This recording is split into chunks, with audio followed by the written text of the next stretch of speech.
जाना यीशु तेरे साथ है,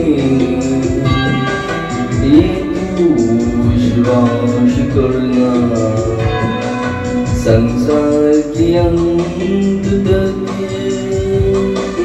वो तेरे साथ है। राहों में कांटे अगर हो रुकना नहीं, छोड़ जाना यीशु तेरे साथ है,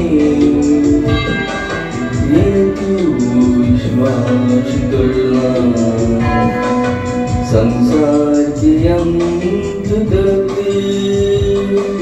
वो तेरे साथ है।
संसार के अंत तक वो तेरे साथ है।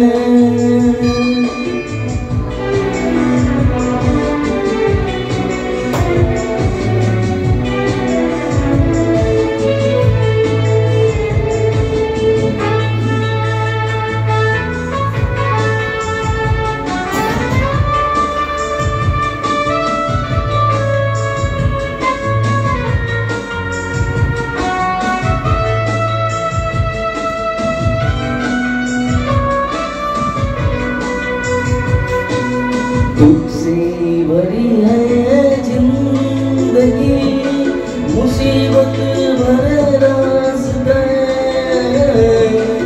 दुख से भरी है जिंदगी, मुसीबत भरे रास्ते, दुख दूर हो जाएगा अगर तू यीशु के साथ है। राहों में कांटे अगर हो रुकना नहीं, चलते जाना यीशु तेरे साथ है, ये तू विश्वास करना संसार के अंत तक वो तेरे साथ है।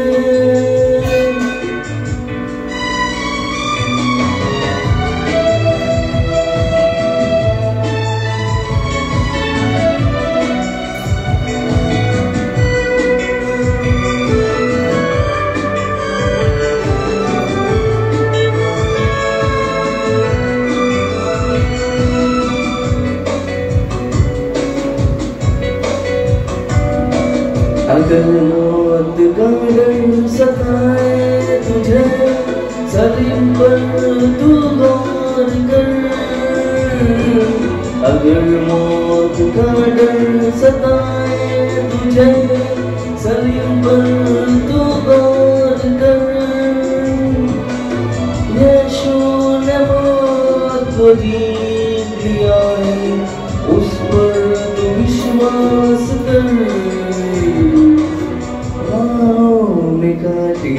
अगर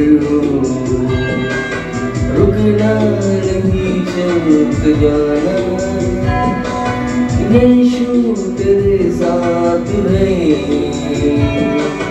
ये तू विश्वास करना, संसार के अंत तक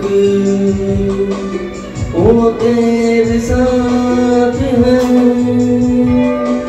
राहों में कांटे अगर हो, रुकना नहीं, चलते जाना, यीशु तेरे साथ है, ये तू विश्वास करना, संसार के अंत तक वो तेरे साथ है। आज के पवित्र सुसमाचार হচ্ছে ভদ্রতার সম্পর্কে বাইবেলের পথ। প্রত্যেকের ছেলে অথবা মেয়ে ভদ্রতা। আজকে পবিত্র সুসমাচার হচ্ছে ভদ্রতার সম্পর্কে বাইবেলের পথ। মানুষের যখন পবিত্র বাইবেল পাঠ করছে তাকে কিভাবে চলতে হবে, প্রভুর বাক্যই আজকে তাদের রাস্তায় রাখা। আমরা সাধারণ মানুষ বলে বলে হয়রান হয়ে যাচ্ছি, তাও সত্য অনেকে শোনে না, এবার পবিত্র বাক্য শোনাচ্ছে। আসুন পবিত্র সুসমাচার শুরু করি।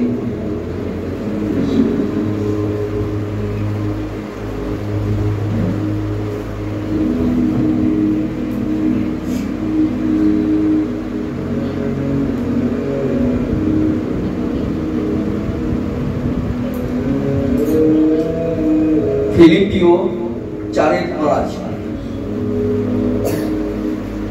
ফিলিপিও 4:5। সকলে জানুক তোমরা সহনশীল, প্রভু শীঘ্রই আসছেন। আমিন।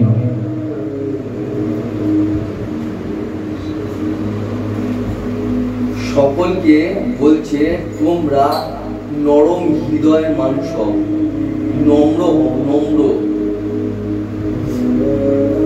নম্র হতে শেখো। দেখবে একটা বাচ্চা অনেক সময় নম্র হয়ে থাকে, কত ভালো লাগে। নম্র মানে হচ্ছে একটা ভদ্রতা, সহ্য করার ক্ষমতা, যাকে বলা যে চাই বলি নিজেকে নম্র রাখা। সে হোক স্বামী হোক না কেন, সে হোক অন্য কোনো পুরুষকে হোক না কেন, বা কেউ তোমাকে শাসন করছে সেই হোক না কেন, যে কেউ তোমাকে শাসন করছে সেই জায়গাটা নম্র হওয়ার চেষ্টা করো। তুমি যদি কোনো জায়গায় প্রচার করতে গেছো, সেই জায়গাটা বসে গোল মিটিং না করে তুমি এই জায়গাটা বসে বাক্য প্রচারের কাজ করো, বা বাক্য বোঝাবার চেষ্টা করো, বা বাক্যর পাঠ করো, বা বাক্য প্রভুর ব্যাপারে বলার চেষ্টা করো, বা ফোন করে মানুষ কোথায় কি আছে না আছে এইসব জানার চেষ্টা করো। গোল মিটিং করার চেষ্টা করো না।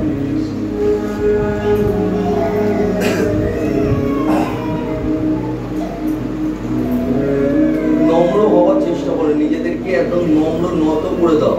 যতটা পারবে দমন করতে শেখো। একটা মহিলাকে যতটা পারবে নিজেকে দমনে রাখতে হবে, নম্র রাখতে হবে, ভদ্রতার পোশাক পরতে হবে। পোশাক মানে হচ্ছে শয়তানের মতন মাস্তারি পোশাক নয়। ভদ্রতা মানে হচ্ছে পুরো ভদ্র হয়ে যাওয়া। যখন তুমি প্রভুকে এসে গেছো, তার মানে তোমাকে ভদ্র হতে হবে। তোমার মধ্যে কোনো নোংরামু থাকবে না, ছলচাতুরি থাকবে না, রাগ ক্রোধ থাকবে না। তোমাকে নম্র হতে হবে, কথায় কথায় রেগে গেলে চলবে না। যতটা পারবে নিজেরা দমন রাখার চেষ্টা করবে। দেখবে কোনো মানুষ, ভদ্র মানুষ যখন কেউ কাউকে বকে, সে যদি মাথা নিচু করে শুনে চুপচাপ বসে থাকে, সেটা হচ্ছে ভদ্রতা। এই জিনিসটা ভালো না। যদি পাড়ার প্রতিবেশীও যদি তোমাকে একটুখানি বকছে, দিদি ভাই ভুল হয়ে গেছে, ক্ষমা করে দেবেন, আমার জন্য আপনার কষ্ট হচ্ছে। হতে পারে সে দুষ্ট শয়তান পাপী, আপনি জানেন ওই দোষ করেছে, তবু নিজেকে সরিয়ে নেওয়ার জন্য মাথা নিচু করে চলে, ওর নিজেরই খারাপ লাগবে পরে। ও বাপে আমি জিতে গেছি, ওর নিজের নত হয়ে চলে গেছে, কিন্তু সত্যি কথা বলতে ও জিতে নিয়ে হেরে গেছে।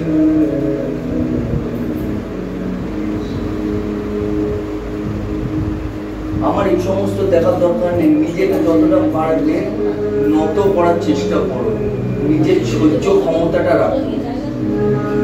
তার জন্য এখানে পবিত্র সুসমাচার বলে সকলে জানো তোমরা স্বয়ংশীল, প্রভু শীঘ্রই আসছে, প্রভু আসছে, তাড়াতাড়ি আসছে। যত তাড়াতাড়ি পারবে নিজেকে নত নম্র করো। আসুন আরো দেখবো কলসীয় 3:12।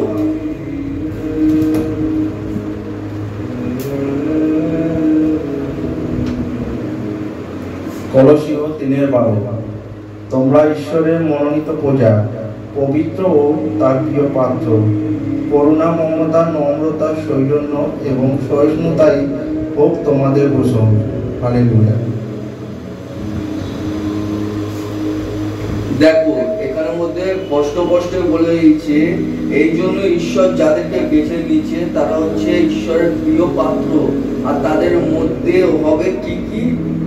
দয়া, মায়া, মমতা, নম্রতা এবং স্বভাব। এই সমস্ত স্বভাব তাদের, দয়া, মায়া, মমতা, এই সমস্ত স্বভাব তাদের, যেরকম তুমি নিজের সন্তানের প্রতি করে থাকো, যেরকম তুমি তোমার সন্তানের প্রতি করে থাকো, দয়া, মায়া, মমতা, এই সমস্ত এই জিনিসগুলো অপরের পক্ষেও খাটে।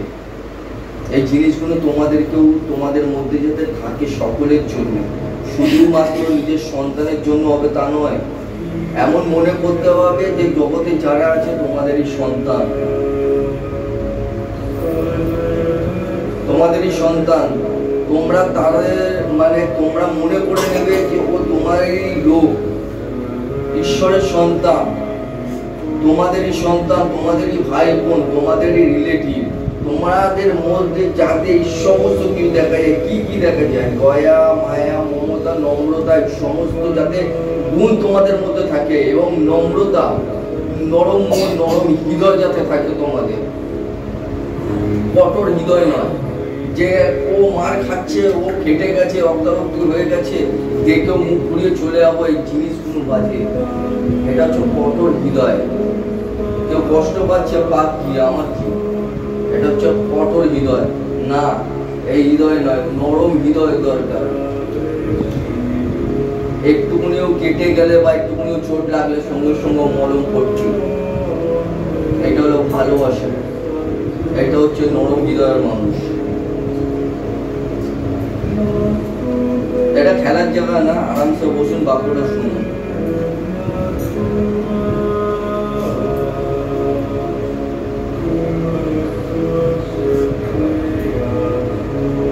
হিতোপদেশ 15:1। হিতোপদেশ 15:1। বিনম্র উত্তর ক্রোধ নিধারণ করে, কিন্তু রূঢ় কথায় ক্রোধ প্রজ্বলিত হয়। হালেলুয়া। তোমাদের মিষ্টি মধুর কথায় মানুষের রাগটাকে মুছে ফেলতে পারে, মানে রাগটাকে তুলবে না, রাগটাকে কমিয়ে দিতে পারে। প্রত্যেকটা মানুষ যদি কেউ রেগে গিয়ে তোমাদের উপরে চিৎকার করে, বকে, শাসন করে, তোমরা যদি মিষ্টি মধুর কথা তোমাদের মুখে থাকে, তাহলে পরে ওই জিনিসটাকে, রাগটাকে নিবারণ করে। কিন্তু তুমি যদি কড়া কথা বলো, অর্থাৎ হচ্ছে রেগে গিয়ে তার মুখের উপরে চোবড়া পড়ো, তাহলে পরে সেই রাগটাকে আরো 10 গুণ বাড়িয়ে তোলে, আর ক্ষতি তোমাদের মধ্যে হবে। সেটাই এখানের মধ্যে পবিত্র বাক্য বলছে। আসুন আরো দেখবো কলসীয় 4:5।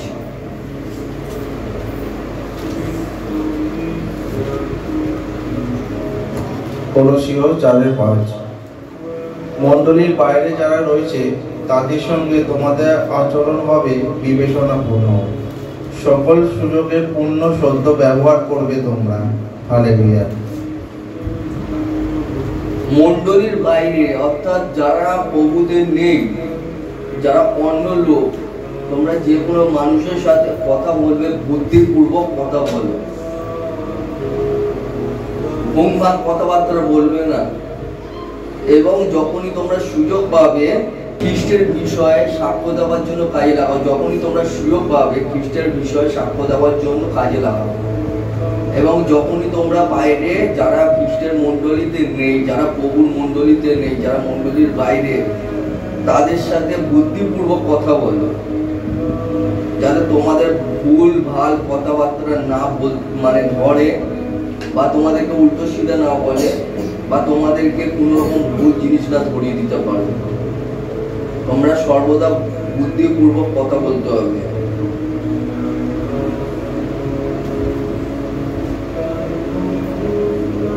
অর্থাৎ তোমাদেরকে বুদ্ধির ব্যবহার করে চলতে হবে। আসুন আরো দেখবো কলসিও 4:6।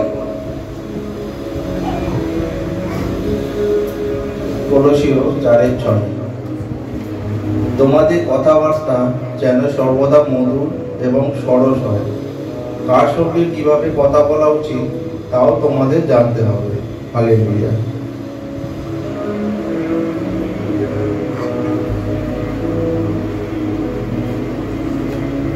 তোমাদের কথাবার্তা যাতে মধুর এবং সরল, অর্থাৎ নুনযুক্ত। রান্না করার সময় লবণ দেন তো, মানে নুন দেন তো, নুন লবণ, নমক जिसको कहते हैं नमक। হ্যাঁ, কত রকম ভাষা ব্যবহার করতে হচ্ছে আমাকে চিন্তা করতে বোঝাবার জন্য। কাউকে বলতে হচ্ছে লবণ, কাউকে বলতে হচ্ছে নুন, কাউকে বলতে নমক। মানে একটা নুনের কটা নাম চিন্তা করুন, আরো ভিন্ন ভিন্ন ভাষায় নাম আছে। যাই হোক, ডালে কতটা নুন দিতে হবে, তারপর মাংসতে কতটা নুন দিতে হবে, মাছে কতটা, মানে কোনো তরকারিতে যতটা নুন দিতে হবে যেরকম স্বাদ হয়, সেরকম তোমাদের কথাবার্তায় সেই স্বাদটা যাতে বোঝা যায়। এখানে সেটাই বলছে, তোমাদের কথাবার্তা সবসময় যাতে মিষ্টি হয় এবং স্বাদযুক্ত হয়। স্বাদযুক্ত হয়, কথাটা বুঝতে পারছো কি? তোমাদের কথাবার্তা যাতে মধুর হয় এবং স্বাদযুক্ত হয়। কোথায় কি কথা বলতে হবে একটু ভেবে চিন্তে বলো, বুদ্ধি খাটিয়ে বলো। মানে বুদ্ধিমাকে যা মুখে এলো করে বলে দিলে হয়ে গেল, তারপরে চিন্তা করলে যা আমি ভুল করেছি, না আমি ঠিক বলেছি, এই সমস্ত না। যখনই কিছু বলবে তার আগে 10 বার ভাববে যে আমি কি বলছি, তারপরে বলবে। কার কথার পক্ষে, মানে তুমি যে আমাকে যে কথাটাকে শুনে নেবে, সে কি জিজ্ঞেস করতে পারে কি বলছে। প্রত্যেকটা কথা তুমি যদি না জেনে তুমি জবাব দিয়ে দেবে, তাহলে ওই কথার মূল্য থাকে না। ডাক্তারখানায় কারা কারা ডাক্তার দেখাতে গেছিলে? হাত তোলো তো। ভূতের মতন কি করে হাত তোলে তো বলেছি। যারা যারা হাত তুলেছো, ডাক্তার যখন চেক আপ করে, প্রথমে ডাক্তার কি বলে? ডাক্তার বলে তোমার কাছ থেকে শুনবে। প্রথমে ডাক্তার কি বলে? কোথায় কোথায় তোমার কি কি প্রবলেম হচ্ছে, মানে কোথায় কষ্ট হচ্ছে। তোমার কষ্ট শুনে তারপর ডাক্তার তো উত্তর দেবে, তারপর তো ওষুধ দেবে। নাকি ডাক্তার নিজের মতন করে না জেনে উত্তর দিয়ে দেবে, ফাট করে ওষুধ দিলে কি করে? তোমার কথা আগে জানলো যে মা, তোমার মা বলুক, বোন বলুক, দিদি বলুক, বলে মা আপনার কি কষ্ট হচ্ছে। আপনি বলেন আমার খুব জ্বর, ঠান্ডা লেগেছে, এই হচ্ছে, হাগা বমি হচ্ছে। ডাক্তার বলে ঠিক আছে, তারপর ওষুধ দিল। তারপর ডাক্তার বুঝিয়ে দিল আপনি এই টাইমে এই ওষুধ খাবেন। আপনার থেকে যেটা শুনলো তার পরিপ্রেক্ষিতেই ওষুধটা দিল। ঠিক সেইভাবেই আমরা প্রথমে মানুষ কি বলছে ভালো করে শুনবো, তারপরে তাকে কিভাবে উত্তর দিতে হবে তার উত্তরটা আমাকে জানতে হবে। সেই উত্তরটা আমাকে বলতে হবে যে এই উত্তরটা, মানে ও ধরো আমাকে কিছু একটা কথা ভুল ধরিয়েছে, তো আমার ভুলটা কোথা দিয়ে এসেছে সেইটাকে আমাকে বলতে হবে যে আমার এই মানে অজান্তে এই ভুলটা হয়ে গেছিল। তো এই না জেনে হুট করে জবাব দিল ভালো করেছি, বড় হয়ে গেছে, অনেক বড় জ্ঞানী হয়ে গেছে, এই সমস্ত কথা বলে চলবে না। তুমি তোমাকে মনে রাখতে হবে তুমি বাইরের কেউ নও, তুমি জগতের কেউ নও। এই জগতের মৃত, মানে মরা। এই জগতের সাথে তোমার কোনো ডান্স নেই। যদি তুমি এই জগতের হও তাহলে তুমি তর্ক করবে, আর কেন ওই তর্কই তোমাকে বুঝিয়ে দেবে তুমি জগতে। আর যদি তুমি ঈশ্বরের হও তাহলে তর্ক করবে না, তুমি বলবে না আমার ভুল হয়েছে, আমার ক্ষমা করে দিস, আমি অজান্তে করে ফেলেছি। এটা হচ্ছে নম্র, অর্থাৎ ঈশ্বরের শিক্ষা। তার মানে তুমি ঈশ্বরের সন্তান। কথার উত্তরে কথা বলতে হবে, তোমাকে আগে শুনে নিতে হবে, ওর পুরো কথাটা শুনতে হবে, তারপরে উত্তর দিতে হবে। হুট করে আগে থেকে উত্তর দিবে না। তোমার কথা যাতে নুন স্বাদযুক্ত হয়, মিষ্টি মধুর হয়। বোঝাতে পারছি কথাটা? বুঝতে পারছো আমার কথা? এর থেকে ভেঙে আর কিছু বোঝানো যাবে না। হিতোপদেশ 15:3, হিতোপদেশ 15:3। ও প্রবলেম আছে, আপনি এদিকে মাথা দিন, মানে বাক্য মাথা দিন। হিতোপদেশ 15:3। পরমেশ্বরের দৃষ্টি সর্বত্র প্রসারিত, উত্তম ও অধম সকলেরই প্রতি রয়েছে তার দৃষ্টি। হালেলুয়া। দেখুন এখানের মধ্যে বলছে সদাপ্রভুর চোখ কিন্তু সকলের মধ্যেই আছে, সকলকে সব জিনিস মানে চারিদিকেই আছে, ভালো মন্দ সকলের দিকেই কিন্তু তিনি দৃষ্টি রেখেছে। এই নয় যে যে ভালো কাজ করছে তার ঈশ্বরের সন্তান তাদের দিকে দৃষ্টি রেখেছে, তা নয়। যে যে ভুল করছে তাদের দিকেও দৃষ্টি রেখেছে। তোমরা যদি ঈশ্বরের লোক হয়ে যদি ভুল করছো তার জন্য কিন্তু প্রস্তুত থেকো। আর তিনি শাসন করেন যাতে তারা স্বর্গে যেতে পারে, আর তার শাসন কিন্তু ভিন্ন। প্রথমে প্রচারক শাসন করে, পাস্টার শাসন করে। যদি পাস্টারের না শুনবে তখন পদক্ষেপ নেয় স্বর্গের পিতা, আর তার শাসনটা একটু ভিন্ন। আর যখন উনি শাসন করবে তখন সহ্যর বাইরে এটা হবে। খুব কঠিন শাস্তি আছে, একটু সাবধান।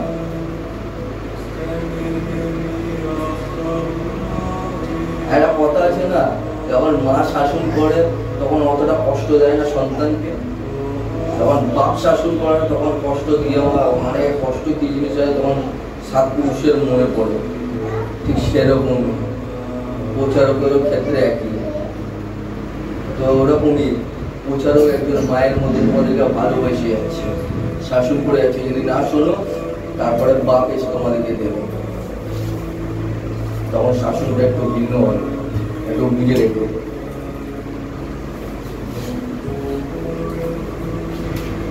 তার জন্য এখানে পবিত্র বাক্যে কষ্ট বলছে হিতোপদে 15:3, ভালো মন্দ সকলের দিকে কিন্তু ঈশ্বরের নজর আছে, একটু সাবধান।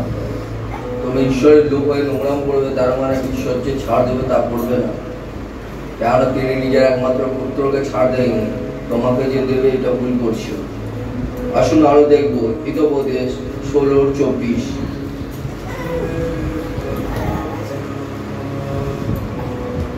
হিতোপদেশ 16:24।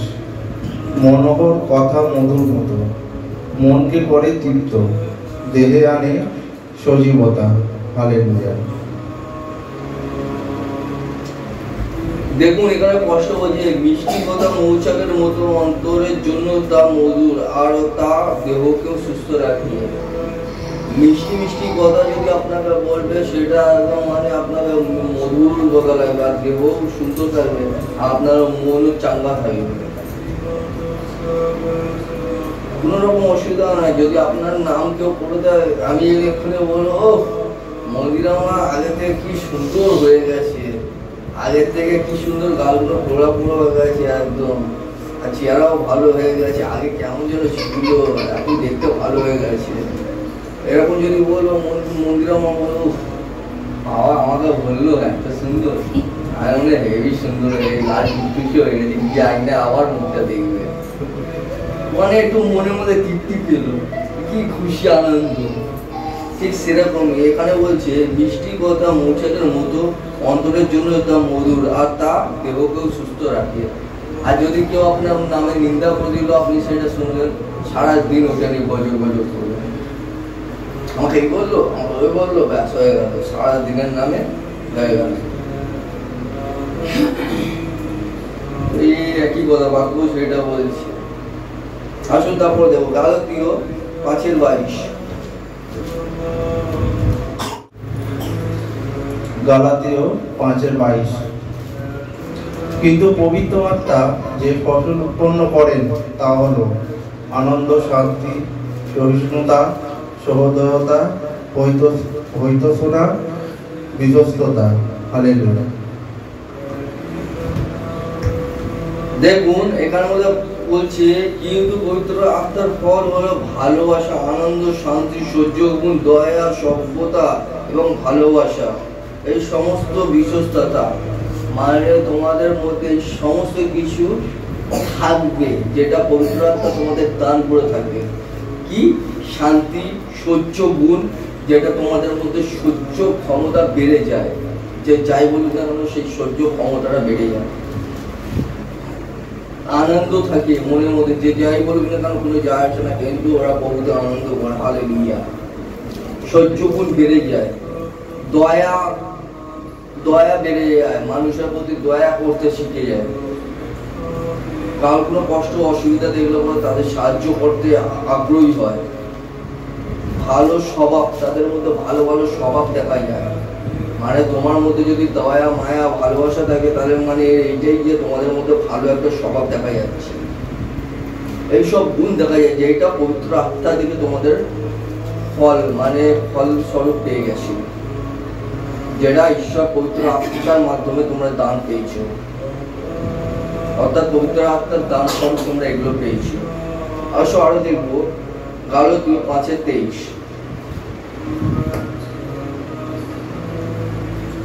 গালাতীয় 5:23। অমায়িকতা ও আত্মসংযম এইসবের বিরুদ্ধে কোনো বিধি নিষেধ নেই। হালেলুয়া। অর্থাৎ নম্রতা এবং নিজেকে যে দমন করে রাখে, এইসবের বিষয়ে আর কোনো আইন নেই। কারণ যে নিজেকে দমন করে রাখে এবং নম্র করে রাখবে, তারা কোনো ভুল কাজ করবেই না। আর এই সবের বিরুদ্ধে কোনো আইনও নেই। তুমি যদি নির্দোষ হও, তার বিরুদ্ধে কি আইন দেবে বা কোনো রকম কোনো সেকশন লাগাবে? সেকশন মানে হচ্ছে কোনো আইন বশত ধরেন শাস্তি, এই সমস্ত শাস্তি নেই।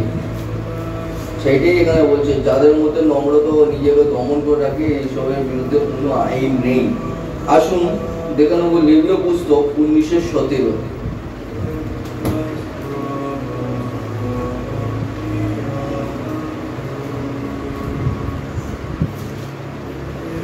লেবীয় পুস্তক 19:17। তোমরা নিজের ভাইয়ের বিরুদ্ধে বিদ্বেষ পোষণ করবেন না। তোমাদের প্রতিবেশীকৃত অন্যায়ের জন্য তোমরা অবশ্যই তাদের ভর্ৎসনা করবে, তা না হলে তোমরা তাদের পাপের ভাগী হবে। হালেলুয়া।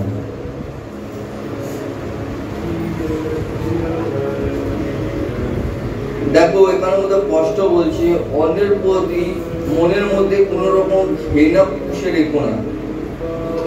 অন্যের দোষ অবশ্যই দেখিয়ে দিতে হবে, যাতে তার দরুন তোমরা নিজেরাই দোষী না হও।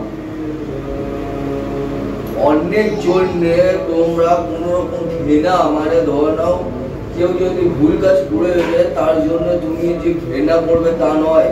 কোন রকম কারোর জন্য ঘৃণা পুষে রেখো না। যদি সে যদি দোষ করে থাকে, সে যদি অন্যায় করে থাকে, সেই অন্যায়টা তুমি সকলের সামনে দেখিয়ে দাও বা ওকে দেখিয়ে দাও, বুঝিয়ে দাও যে তুমি এই ধরনের ভুল করেছো বা অন্যায় করেছো, তুমি মন ফেরাও।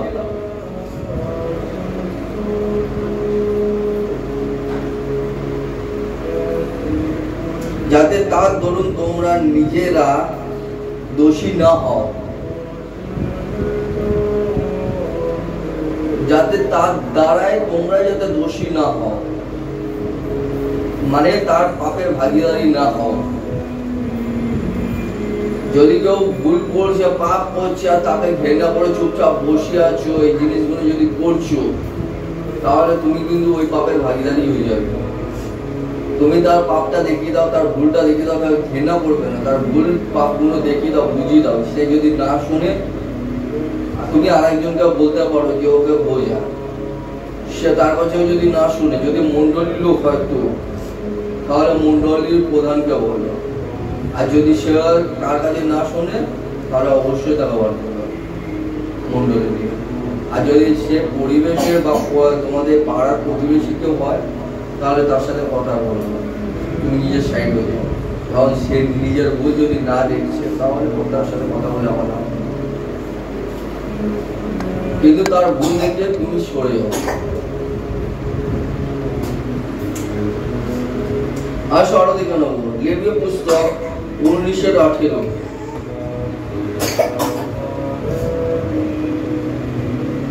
লেবীয় পুস্তক 19:18। তোমরা স্বজাতির লোকের বিরুদ্ধে বিদ্বেষ ও প্রতিহিংসার মনোভাব পোষণ করবে না।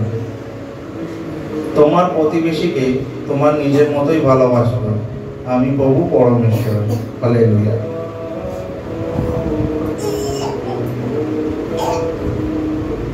দল খবর না কে করছে?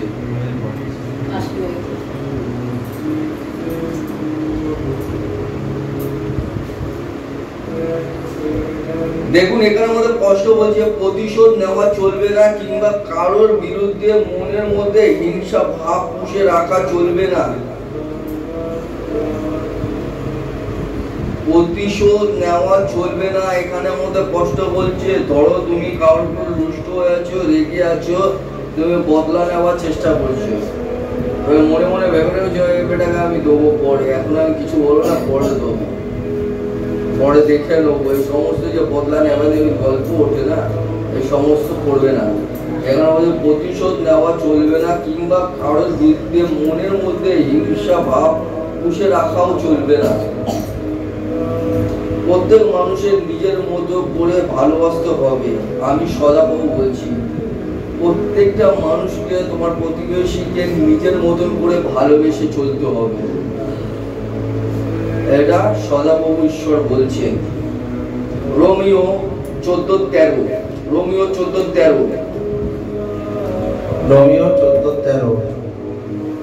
সুতরাং আমরা যেন একে অন্যের দোষ না ধরি, বরং এসো আমরা সংকল্প করি যে ভাইয়ের পদস্থাপন বা অধঃপতন হয় এমন কিছু আমরা করব না।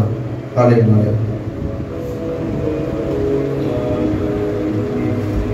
দেখুন এখানে আমাদের কষ্ট বলে, এই জন্যই আমরা যেন আর একে অন্যের দোষ না ধরি, বরং এমন কোনো কাজ করব না বলে ঠিক করি যা দেখে কোনো ভাইয়ের মনে বাধা পেতে পারে বা পাপে পড়তে পারে। আমরা অনেক সময় এক অন্যের দোষ ধরতে থাকি না, ও তো ভুল করেছে, ও তো ভুল করেছে, এ তো ভুল করেছে। আরে ভাই, ও এক অন্যের ভুল না দেখে তুমি নিজের ভুল দেখো না বাবা, তাহলে তো হলো। আর এমন কোনো কাজ করবো না যাতে তোমার ভাইয়ের কোনো অসুবিধা হয়। এখানে মধ্যে কি বলছে, যা দেখে কোনো ভাই মনে বাধা পেতে পারে বা পাপে পড়তে পারে। এমন কোনো কাজ করবে না যা দেখে কোনো ভাই বা বোনেরা তোমার জন্য পাপে পড়ে যেতে পারে। আর এক অন্যের দোষ ধরাধরি এই সমস্ত করবে না। এখানের মধ্যে পোস্টই বলছে।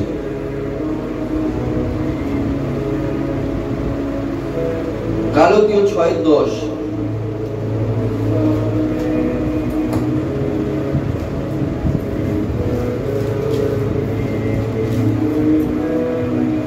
গালাতীয় 6:10।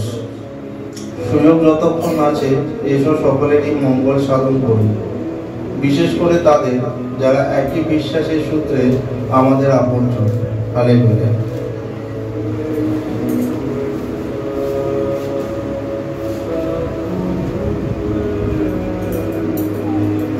দেখুন এখানের মধ্যে কষ্ট বলছে, সুযোগ পেলেই আমরা যেন সকলে বিশেষভাবে ঈশ্বরের পরিবারের লোকদের উপকার করি।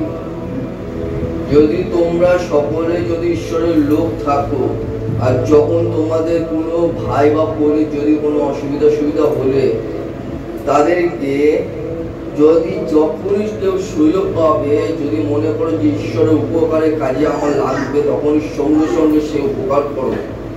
এখানে বলছে সুযোগ পেলেই আমরা যেন সকলের বিশেষভাবে ঈশ্বরের পরিবারের লোকদের উপকার করতে পারি। ঈশ্বরের লোকেদের উপকার,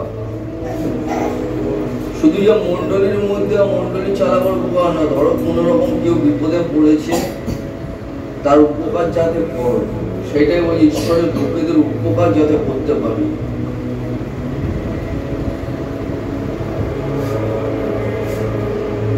আসো আরো দেখে নেবো, সকলেও সাথে নয়।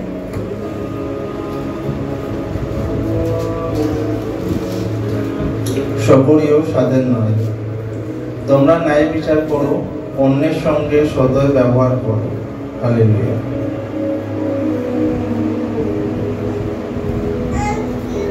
তোমরা ন্যায় বিচার করো, অন্যের সঙ্গে সদয় ব্যবহার করো। ন্যায় বিচার, যেটা ন্যায় সেটা ন্যায়। সে তোমার যদি ভাই হোক অথবা বোন হোক বা নিজের পেটের ছেলেই হোক বা যেই হোক না কেন, সব সময় ন্যায় বিচার করার চেষ্টা করবে এবং সকলের সাথে সদয় হওয়ার চেষ্টা করো, সদয় ব্যবহার করো, সবসময় নিজের মতন করে ব্যবহার করো, যাতে তোমাকে দেখলে পরে মনে হয় যে তোমার মধ্যে সেই নম্র গুণটা, ভালোবাসাটা, প্রেমটা যেটা ঈশ্বরের মধ্যে ছিল, যেরকম একটা মায়ের মধ্যে থাকে, ঠিক সেগুলো যাতে তোমাদের মধ্যে দেখা যায়।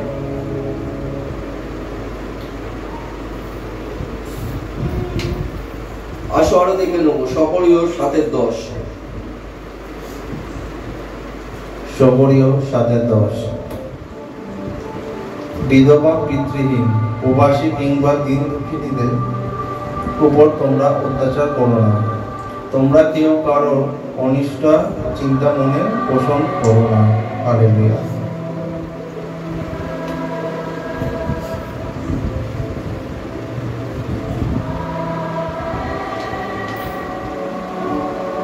এখানে কি বলছে?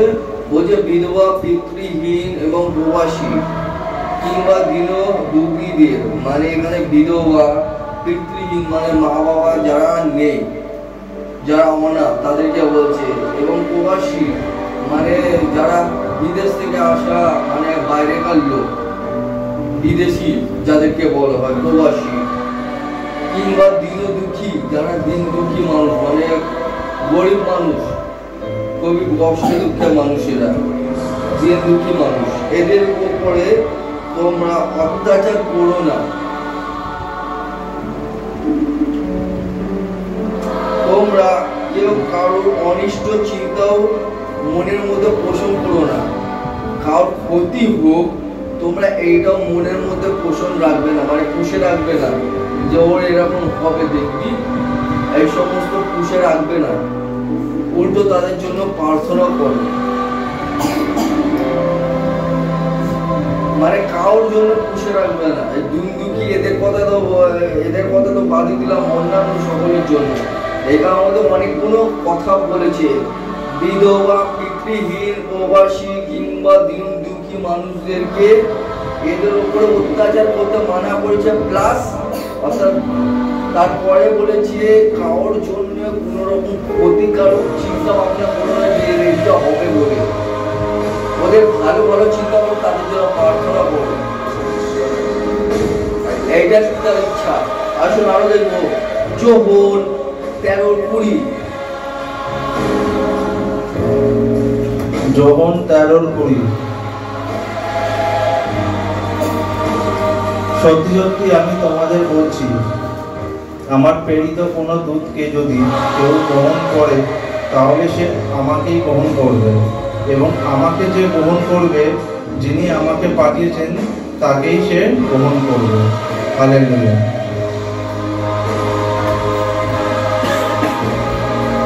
আমি তোমাদেরকে সত্যি সত্যি বলছি, আমি যাকে পাঠাই যে তাকে গ্রহণ করে আমাকে গ্রহণ করে, আর যে আমাকে গ্রহণ করে যিনি আমাকে পাঠিয়েছেন সে তাকেই গ্রহণ করে।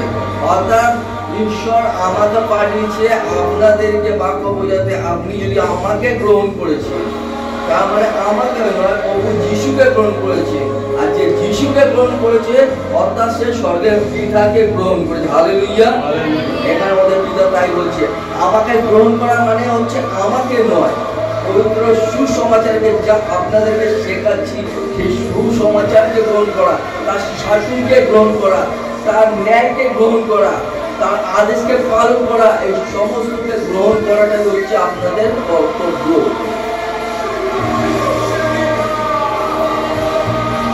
এটাই হচ্ছে আপনার কর্তব্য। আর যদি এটাকে গ্রহণ করে নিয়েছে, তার মানে ঈশ্বরকে গ্রহণ করে নিয়েছে, আর সে অনুসারে এবার চলতে শুরু করে দেবে। আর মনটাকে ফেরান, সমস্ত পাপ থেকে মন ফেরান, এতে আপনাদের মঙ্গল, আমার নয়। পবিত্র সুসমাচার শেষ হলো। সকলকে জয় যিশু। আসুন ঈশ্বরের উদ্দেশ্যে গান করব।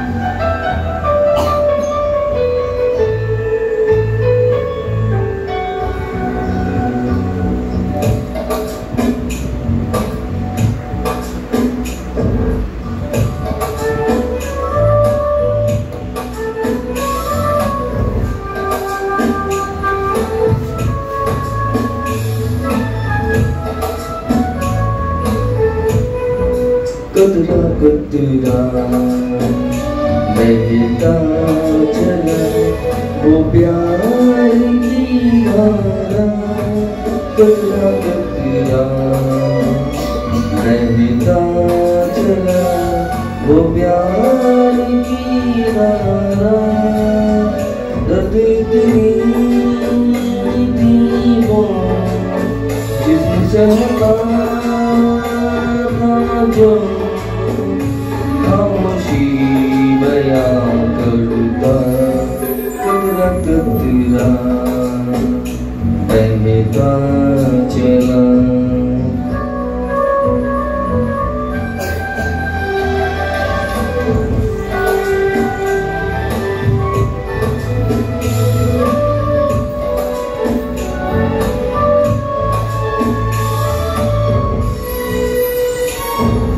ना मुसीबत लहू बगम से बह गया जाने क्यों सोचा नहीं जो इतनी मोहब्बत दे गया जाने क्यों सारे सितम सारे जख्म चुपके से सह गया जाने क्यों लम्हा लम्हा सोचूं वो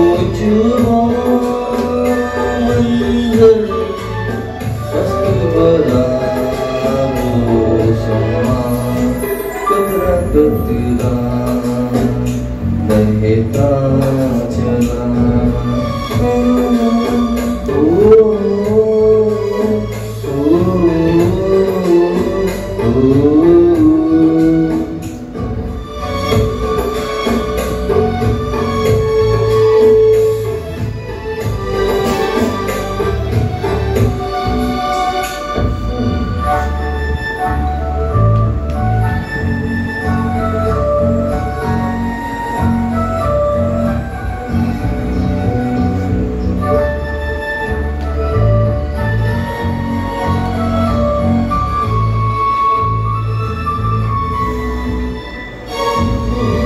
सजा कैसी कैसा था मालूम मिले खुदा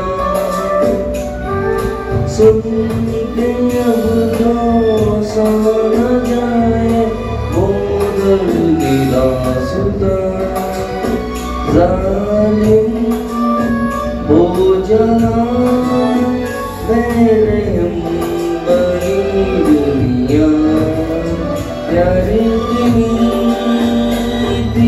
जो कुर्बान तेरी खामोशी कभी अपना कतरा कतरा बहता चला वो प्यार की धारा दर्द